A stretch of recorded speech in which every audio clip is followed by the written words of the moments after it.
El título del sermón de esta mañana es Tu sabiduría es incapaz de librarte de la dura realidad, de escapar de la vida bajo el sol, de la vanidad de la vida.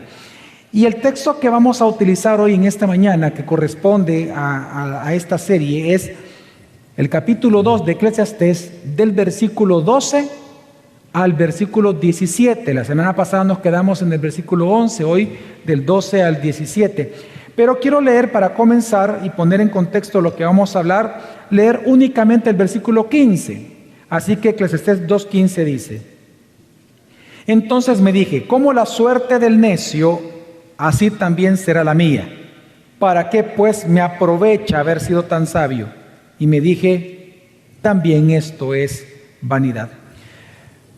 Uno de los más grandes magos y escapistas, quizás el más grande de todos en la historia de la humanidad, ha sido el húngaro Harry Houdini. Él sorprendió al mundo porque, aunque él leyó un libro de Houdin, y es parte de la historia de él, y él por eso cambió su nombre y se puso Houdini, él sorprendió al mundo porque él, a través de su propia inteligencia y sabiduría humana, él logró diseñar grandes actos reales de escapismo. Él logró escapar desde esposas policíacas hasta camisas de fuerza, la cárcel china, ese cajón chino, ¿verdad? Que lo introducían él boca abajo en una jaula debajo del agua. De bidón de leche, fue uno de los grandes actos impresionantes que él hizo. De un bidón de leche él se metió y lo metieron bajo agua y logró escapar, encadenado, y logró escapar de todo eso. Eran actos reales de escapismo. Él se escondía llaves en la piel, en la garganta, se las tragaba y luego adentro la volvía a sacar, etcétera. Es decir, él se preparaba muchísimo en lo que su sabiduría le permitía crear estos grandes actos. Sin embargo, el 31 de octubre de 1926, el gran escapista Houdini no pudo escapar del destino de toda la humanidad, y es la muerte. En el texto que hoy vamos a ver, veremos que el predicador, una vez él concluye, él ha concluido y ha probado la sabiduría y ha probado el placer para tratar de encontrar el sentido de la vida, pero una vez él concluye que no hay sentido alguno a la vida bajo el sol, él ahora va a tratar de escapar entonces del sinsentido de la vida, probando la sabiduría versus la locura. Y él, tratando de escapar de esta dura realidad de una vida sin sentido, su conclusión será, como lo vamos a ver, que la sabiduría en sí misma es vanidad. Pues aunque la sabiduría te ayuda a ti a escapar de problemas en esta vida, la sabiduría no te ayuda a escapar de la muerte, que es el problema más grande que el ser humano puede enfrentar.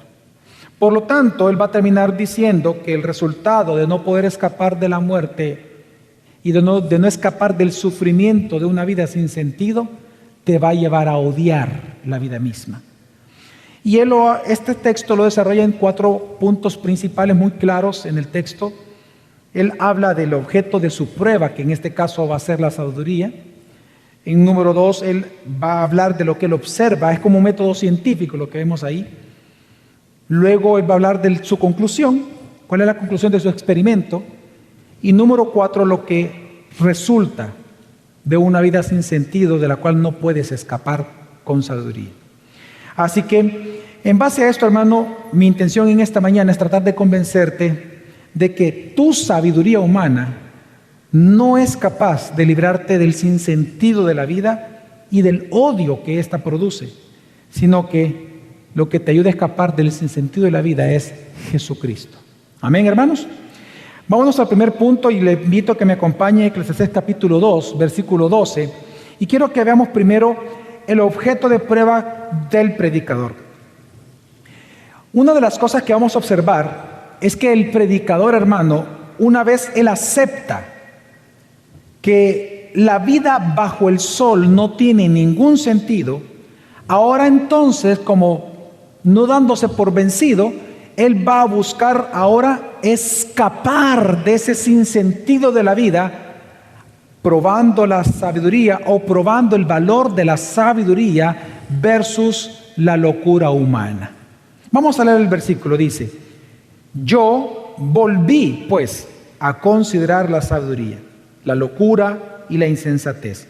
¿Por qué? ¿Qué hará el hombre que venga después del rey sino lo que ya ha sido hecho?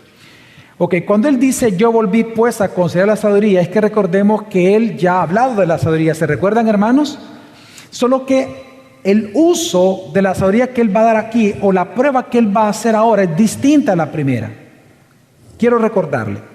En el capítulo 1, él toma la sabiduría, dice, él va a probar la sabiduría, pero la va a probar para ver si puede a través de ella encontrar sentido alguno a este mundo, a la vida bajo el sol.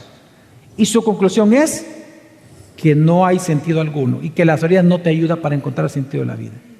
Ahora, una vez él ya concluyó eso, él ya aceptó que la vida bajo el sol no tiene sentido. Ahora va a ocupar la sabiduría, pero para tratar de escapar de ese sinsentido. ¿Me doy a entender, hermano? Para escapar del sinsentido. Quiero darle un ejemplo para comprender esto. Porque lo que el predicador hace es lo que todos los seres humanos intentan hacer. Mire, la vida es tan dura, y el ejemplo es este año. Ha habido tanta muerte, hay una realidad que estamos enfrentando, que es una pandemia.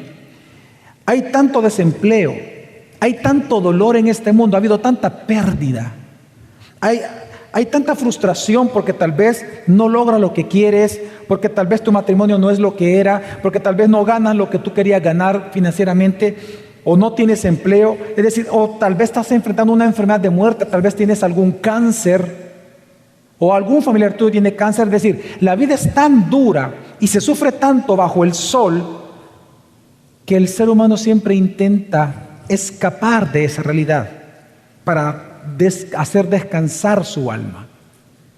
Por eso la pregunta que se hace realmente el predicador y que él contesta en este texto es: ¿cómo normalmente el ser humano busca escapar del dolor? Es más, si lo aplicamos a nuestra vida, ¿cómo el salvadoreño, hermanos, trata de escapar de su dolorosa realidad de desempleo, enfermedad, todo lo que acabo de mencionar? Bueno, en primer lugar, lo que vemos en nuestro país es que muchas veces las personas tratan de huir de su realidad callando, amargándose, no confrontando nada. Es el caso de una mujer abusada. En El Salvador hay dos clases de mujeres cuando son abusadas: aquellas que se quedan calladas y se amargan, o terminan suicidándose o matando al marido por venganza, que es una forma de escapar de su realidad, o están aquellas que lo denuncian. Otros, por ejemplo, tratan de escapar del dolor de la realidad que está viviendo, acusando a los demás de su dolor.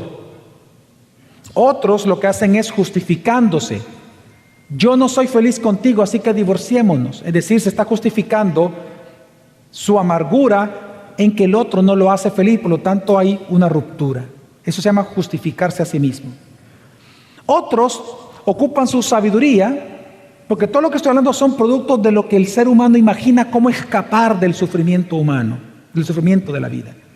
Otros tal vez tratan de salir del dolor de su vida ejercitándose. Por ejemplo, después de la pandemia, después de las cuarentenas, ¿qué sucedió en España, en Inglaterra, en Alemania, en Europa? ¿Cuál fue la primera actividad que hizo la humanidad en esa zona después de la cuarentena? El primer día que dijeron ya terminó la cuarentena, la gran mayoría salieron a correr.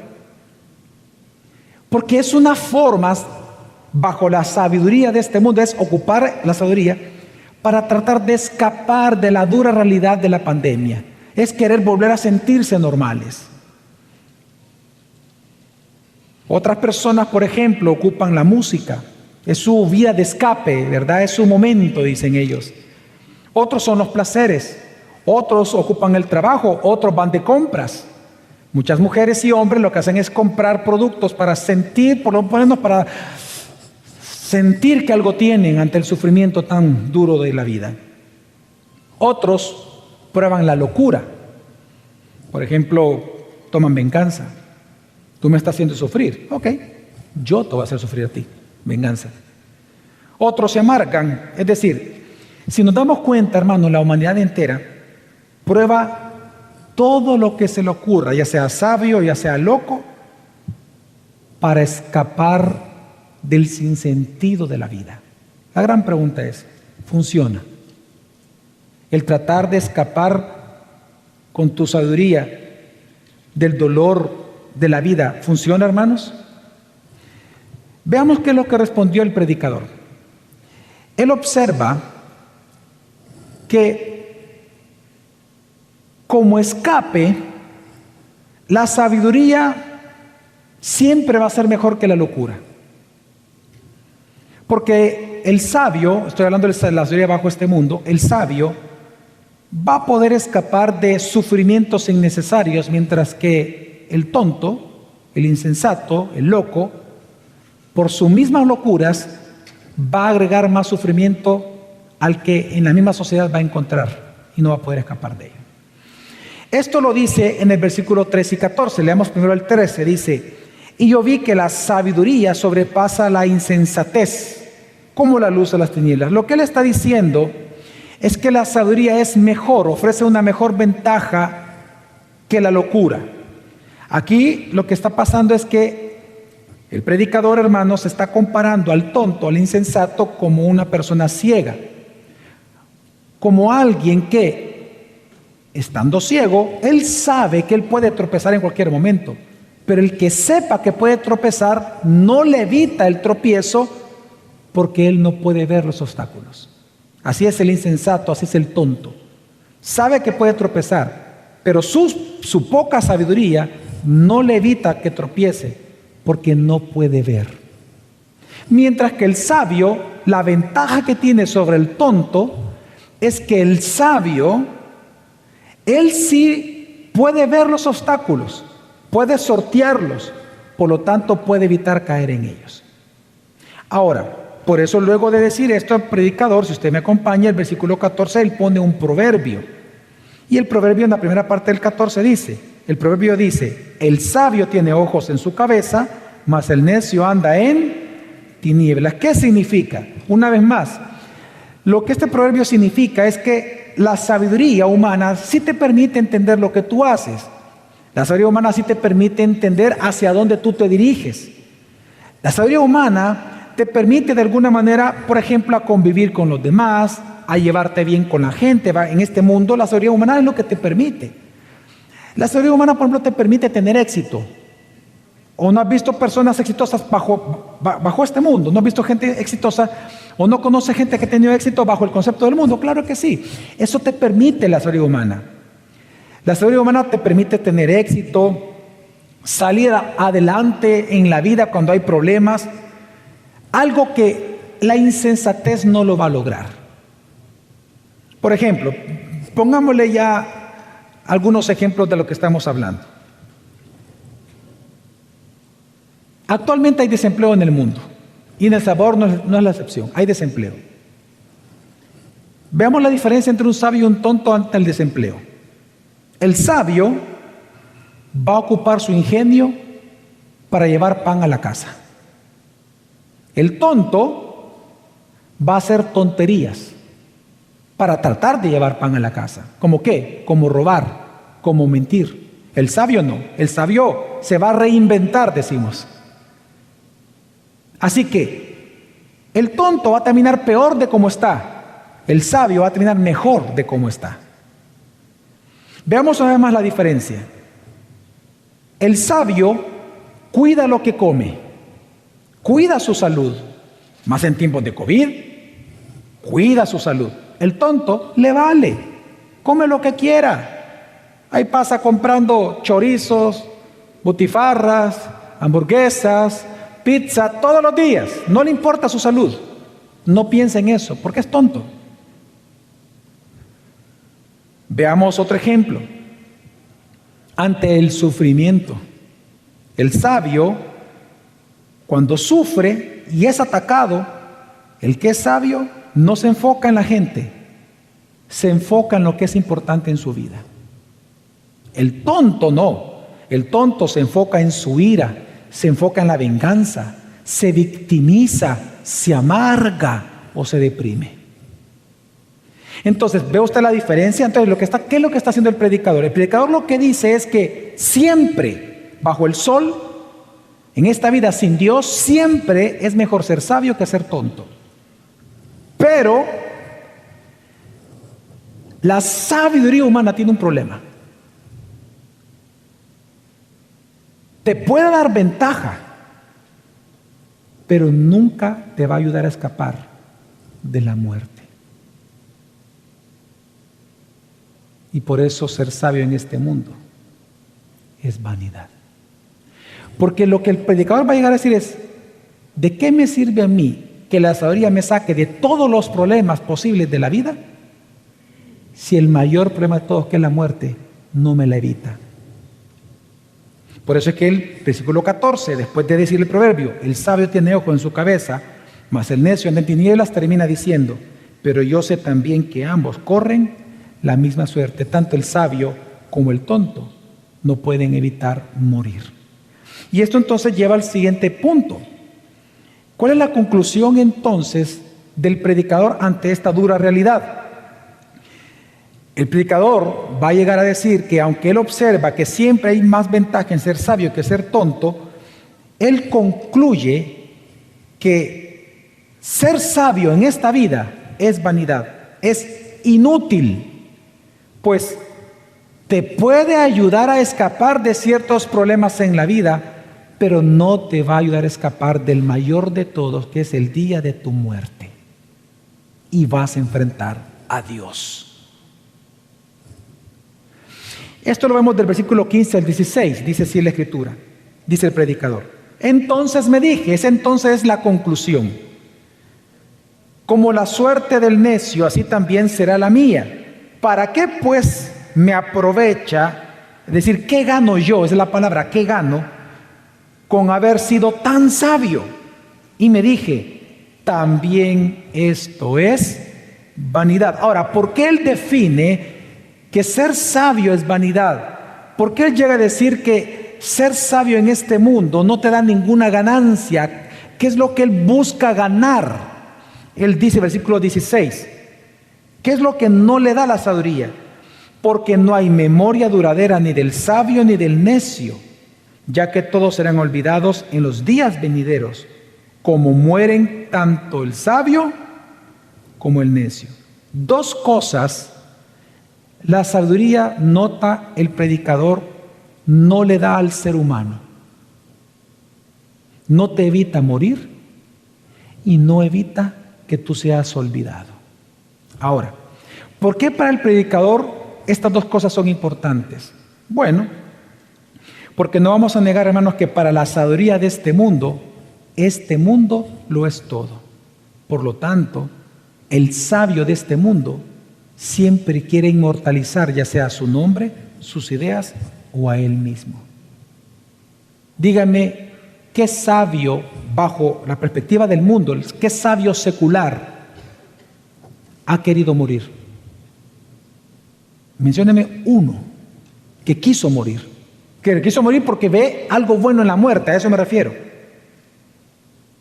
No hay. Porque en la sabiduría de este mundo, la muerte es el trágico final del drama de la vida. La muerte es el fin de todo. La muerte es la gran decepción. Porque el sabio no quiere morir. Porque él sabe que con él van a morir sus ideas. El sabio de este mundo no quiere, el sabio, la gente quiere ser inmortal. ¿Por qué la ciencia siempre anda buscando la fuente de la juventud? ¿Por qué la gente no quiere morir? Porque no ve nada después de la muerte, no hay esperanza después de la muerte. A eso se llama existencialismo. No hay nada después de la muerte para la sabiduría de este mundo. Entonces el predicador está predicando bajo la sabiduría humana. Y él dice, entonces si no hay nada después de la muerte y la muerte es el final trágico del drama de la vida, entonces ¿de qué me sirve a mí ser sabio? Si al final no puedo evitar la muerte y voy a morir como un tonto y voy a ser olvidado igual que los tontos. Vanidad de vanidades es la sabiduría. Por eso es que uno de los más grandes directores de cine que tiene todavía Hollywood, Woody Allen, él dijo algo similar al predicador. Él dice: no quiero alcanzar la inmortalidad a través de mi trabajo, quiero lograrla sin morir. ¿Sabe qué? En esta famosa frase de él, ¿sabe lo que él está externando? Es la misma pregunta y frustración del predicador. Él se está preguntando: ¿de qué me sirve a mí el ser el más sabio director de Hollywood si cuando yo muera se mueren conmigo mis ideas, mis obras, mi legado, todo? ¿De qué sirve? No sé si usted en esta frase de Woody Allen usted logra ver el fastidio que él tiene con la vida. Para él no le encuentra sentido a la muerte. Porque alguien que entiende el sentido de la muerte, no es que la desea, pero la realiza.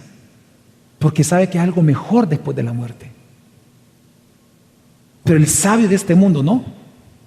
Lo ve como un fastidio, como un sinsentido. De hecho, para la sabiduría humana, el mayor de los sinsentidos de la vida es la muerte. Por eso, hermano, es que, mire, por eso es que el predicador califica la sabiduría como vanidad, porque no te ayuda a evitar la muerte. Pensemos por un momento en tu vejez. Aunque tú hayas sido el más sabio humanamente bajo el sol en El Salvador, cuando tú llegas a la vejez vas a perder toda tu ventaja sobre el tonto. ¿Sabes por qué? Porque no vas a tener ni las fuerzas ni la lucidez para llevar a cabo tus sabias ideas. Tus familiares se van a comenzar a olvidar de ti. Todo el mundo va a hacer su vida y tú vas a comenzar a ser relegado porque eres anciano. Porque lamentablemente estamos en una cultura donde ser anciano es sinónimo de inútil. Nadie te va a dar trabajo a pesar de que seas sabio. Nadie va a querer estar contigo porque vas a oler a mentol. O como dicen en El Salvador, vas a oler a ciprés. Así que lo único que puedes esperar cuando seas anciano es morir. Y por eso el predicador dice: qué fastidio. Así que por eso él dice que la sabiduría es inútil ante la muerte y por eso es vanidad. Por eso es que yo te dije en un inicio, recuerda, tu sabiduría humana no es capaz de librarte del sinsentido de la vida. Ahora, ¿cuál es el resultado de esta conclusión según el predicador? Bueno, el resultado es que él va a llegar a decir que el resultado de realizar que la sabiduría humana no te puede evitar el trágico final del drama de tu vida, que es la muerte, te va a llevar a aborrecer, a odiar esta vida. Te lleva a amargura. Lo vamos a leer, versículo 17. Este es el resultado ya de esta clase de vida. Y aborrecí la vida, porque me era penosa. Recuerda, la palabra penosa es malvada. Porque me era penosa la obra que se hace bajo el sol, pues todo es vanidad y correr tras el viento. Así que, hermanos, ¿qué estamos viendo acá?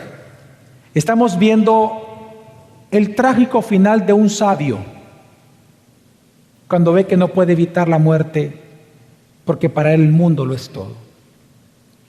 El predicador termina aquí diciendo: odio la vida. Ahora, ojo, no dice que él odia su vida. ¿Qué es lo que dice? Él odia la vida en general.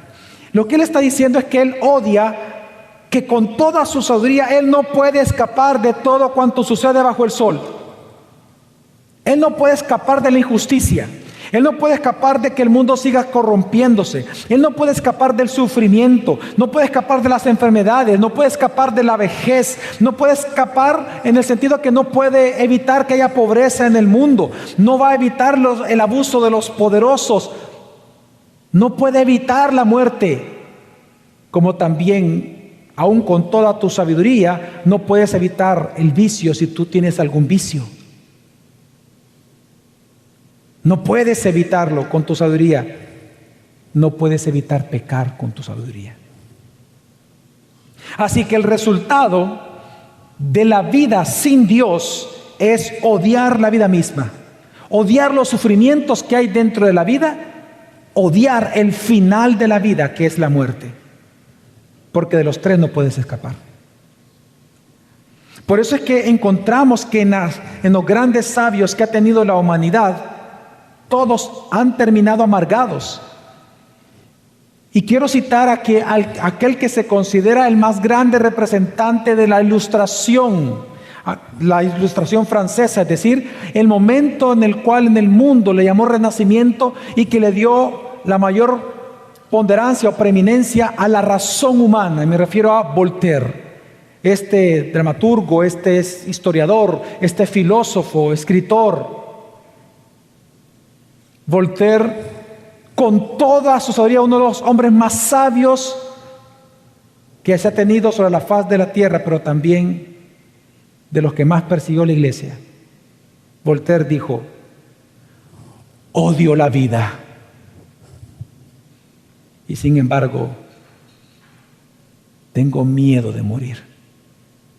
¿Ve usted su confusión? ¿Ve usted la frustración? ¿Ve usted el sinsentido que había en su mente y en su corazón? Por un lado, él odia lo que ve. Por otro lado, él no lo quiere dejar. Y ante no poder hacer nada con la muerte, él termina amargándose con todo. Y es que, hermano, la historia nos demuestra, y tu misma historia personal te puede demostrar, que cuando tú no entiendes algo, o cuando las cosas salen de tu mano, de tu control, es cuando comienzas a odiar. ¿No te has dado cuenta de eso? Cómo te amargas. Mira, lamentablemente cuando alguien cree saber cómo deben de ocurrir las cosas, pero estas cosas no ocurren así como él cree que deben de ser, es cuando él se comienza a amargar. Es cuando uno comienza a decepcionarse de la vida, a frustrarse, porque las cosas no suceden como uno cree que deben de suceder. El segundo paso de eso, de la frustración, es amargura. El comenzar a odiar a los demás, odiar la vida. Y es ahí en donde con violencia entonces tú comienzas a tratar de imponerte sobre los demás para que al final se haga lo que tú crees que se debe de hacer. De ahí surgen los tiranos, las tiranías, el machismo, el feminismo. Todo lo que estoy hablando, todos los ismos, es ocupar la violencia para tratar de imponer aquello que el que está frustrado cree que debe de ocurrir para que todo esté bien. Por eso es que usted ve que el discurso de los tiranos, el discurso de las feministas, el discurso de los machistas está siempre lleno de odio. Acerquémoslo esto un poco más a su vida. Si usted es una persona que tiene algún vicio, normalmente usted va a mostrar amargura a los demás. ¿Usted no ha notado, hermano, que aquellos que tienen algún vicio son amargados? Y se muestran amargados. Y usted habla con ellos, ellos lo atacan o no dejan que usted se le acerque. ¿Sabe por qué es? Porque ellos se han dado cuenta que aún con toda su sabiduría, y aunque saben que se están destruyendo, no pueden salir de eso. Su sabiduría no les ayuda a escapar de su dura realidad. Y se frustran. Por eso es que recordamos Job. Job, en el libro de Job, en su sufrimiento, al ya no poder hacer nada con su enfermedad de muerte, él llega a decir: odio la vida, me quiero morir, maldigo el día que nací, maldito aquel que le fue a decir a mi papá: varón te ha nacido. ¿Por qué? Porque aún con toda su sabiduría, Job, recuerde que era creyente, Job era un justo. sufriendo. Recuerde que Job, aún con toda su sabiduría, no pudo cambiar su realidad. No podía cambiar su enfermedad. No podía cambiar que él iba a morir. Así que dijo, entonces me muero ya. ¿Para qué tanto sufrimiento? Mátame, Señor, ya estuvo.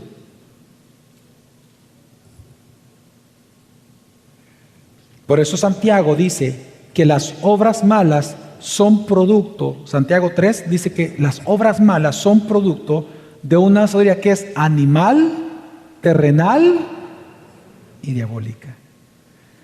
Y esto es así porque recuerda, una vez más, lo que te dije al inicio, tu sabiduría humana no es capaz de librarte del sinsentido de la vida y del odio que ésta produce.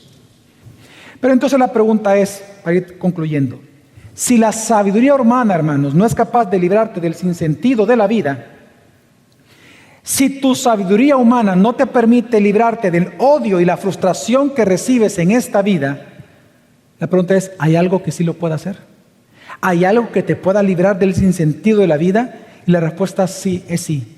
Es poner tu mirada no en las cosas de la tierra, en las cosas bajo el sol, sino poner la mirada en Jesucristo, tu libertador. Y es que Colosenses 3, si me acompañan por favor, Colosenses 3, del 1 al 4 dice, si habéis pues resucitado con Cristo, ¿aquí cuántos son creyentes? Dice, si habéis pues resucitado con Cristo, buscad las cosas de arriba donde está, ¿quién? Cristo sentado a la diestra de Dios. Esa es una realidad. Busca las cosas de arriba, no las de bajo el sol, no las de la tierra. Versículo 2, poned la mira en las cosas de arriba, no en las de la tierra, porque habéis muerto y vuestra vida está escondida con Cristo en Dios. Y aquí viene entonces, una vez estando en Cristo, la gran pregunta es de este sermón y del texto que estamos analizando, ¿qué pasa después de la muerte? ¿Qué vamos a esperar los cristianos después de la muerte? Entonces dice el versículo 4, que porque estamos escondidos con Cristo en Dios, dice, cuando Cristo nuestra vida sea manifestado, entonces vosotros también seréis manifestados con Él en gloria para toda la eternidad. Hermano, Colosenses lo que está diciendo es que mira, ya no mantengas tu mirada en la tierra. ¿Sabes por qué tú te sientes abrumado por las cosas sin sentido? Es porque te estás fijando en esta tierra. Tu perspectiva es la perspectiva del mundo. Así que ya no pongas ni tu mirada ni tu reflexión en las cosas de la tierra, sino que tu mirada y tu reflexión que sea Jesucristo. Amén, hermano. Y Jesucristo, y según el texto es Jesucristo y su promesa de que después de que tú mueras, no se acaba tu vida, sino que se te va a entregar por misericordia una vida eterna. Entonces, ¿qué está diciendo el texto? El texto es, fija tu mirada en Jesucristo, como cantamos en aquel himno. Fija tus ojos en Cristo. Fija tu mirada en Cristo. Fija tus pensamientos en Cristo. Y fija tu mirada en la promesa de vida eterna después de la muerte que Cristo te ha prometido. ¿Se recuerdan ustedes Hebreos capítulo 11, en el gran capítulo de la Biblia que habla de la fe? Que ahí dice que Moisés, dice, no tuvo temor de la ira de Faraón, un tipo de Satanás en el mundo. No tuvo miedo mientras caminaba en este mundo bajo el sol. Él no tuvo miedo de la ira de Faraón porque se mantuvo caminando firme, sus ojos puestos como viendo al invisible. Dice que no tuvo miedo a la ira de Faraón porque se mantuvo firme como viendo al invisible. Pues Colosenses dice, fija tu mirada en Cristo. Porque te darás cuenta que unido a Cristo, cuando Él se manifieste en gloria, tú estarás allí con Él. Así que, ¿qué es lo que está enseñando la Biblia? Hermano, que la muerte humana no es nuestro fin para los creyentes. La muerte humana no es el fin de nosotros, sino que nuestro fin es Jesucristo, porque Él ya venció la muerte y el aguijón de la muerte ya no tiene poder sobre nosotros. El fin de nosotros es Cristo. Es en Cristo que nosotros logramos entender que la muerte es un paso, doloroso, pero es un paso. No es el fin, no es el final del drama de la vida. Simplemente es la puerta al premio inmerecido que tenemos por haber sido salvados por Jesucristo. Así que, ¿qué nos está predicando la Biblia? Que la manera que tú tienes para escapar del sinsentido de la vida, del aguijón de la muerte, es Jesucristo. Que la única manera en la cual tú puedes escapar de la vida vana es corriendo hacia Jesucristo. Solo así puedes escapar del sinsentido de la vida. Tú quieres tener una comprensión de tu sufrimiento. Corre a Cristo. Corre a Cristo. Pon tu mirada en el Evangelio. Deja que la palabra te enseñe. Comienza a ver el sufrimiento como Dios lo ve. ¿Quieres entender el porqué de tu matrimonio? ¿O el por qué nunca te has casado? ¿O por qué no pudiste tener hijos? ¿O por qué solo 1, 2 o 3 cuando querías 10? ¿O por qué teniendo 3 se te murieron? ¿Tú quieres realmente entender el porqué de las circunstancias y experiencias duras que hay bajo el sol? Entonces corre a Cristo. Porque resulta que Jesús no solamente es el camino de escape. Jesús es el escondite del sol ardiente bajo el cual muchos sufren. Jesús es tu escondite. Por eso es que el versículo dice, tu vida está escondida con Cristo. ¿En quién? En Dios. Con este versículo yo me convertí. Y pues yo lo atesoro tanto. Yo venía leyéndome de Mateo en adelante, en orden, la Biblia. Y cuando llega este versículo me quebré. Yo le dije al Señor en aquel momento, no sé qué significa este texto, le digo. Pero te pido perdón por mis pecados. Te pido que yo pueda estar escondido contigo en Cristo. Y ese día, de verdad, me recuerdo muy bien, muy bien. Yo creo que todos acordamos nuestras conversiones. Caí de rodillas llorando. Y solo este versículo le decía a Dios, quiero estar contigo escondido en Cristo. ¿Sabe qué significa la palabra escondido? Obviamente significa oculto, pero para entender la fuerza de su sentido en griego, le voy a poner una palabra muy moderna para entender qué significa eso. Significa encriptado. Un dato encriptado significa que es un dato protegido, que nadie puede borrar ni robar. Lo que está diciendo la Biblia es que en virtud de tu unión con Cristo, lo que tú eres en Cristo, nadie te lo puede robar, nunca lo vas a perder. Que el amor que Dios tiene por ti nunca va a cesar. Que la misericordia que un día te salvó, todos los días está para ti. Que el mundo, tus familiares, se pueden olvidar de ti, pero Dios nunca olvida a un hijo. Dios nunca se olvida de ti. Muchos te pueden calificar de feo o de fea, de horrible, te pueden menospreciar, pero Dios te ve hermoso, te ve hermosa. Muchos te pueden aborrecer, pero Dios nunca te aborrece, Él tiene su complacencia en ti. Y aunque para muchos tú vengas a hacer nada, para Dios tú vales toda la sangre de Jesucristo. Tu vida está encriptada en Dios, con Cristo. Así que, si tú has estado envuelto en amargura, en odio, en resentimiento, hermano, por la dura vida que hay bajo el sol, arrepiéntete y corre a Jesús, porque recuerda, tu sabiduría humana no es capaz de librarte del sinsentido y del odio de la vida, sino el único que puede y lo hace es Jesucristo tu Salvador. Vamos a orar.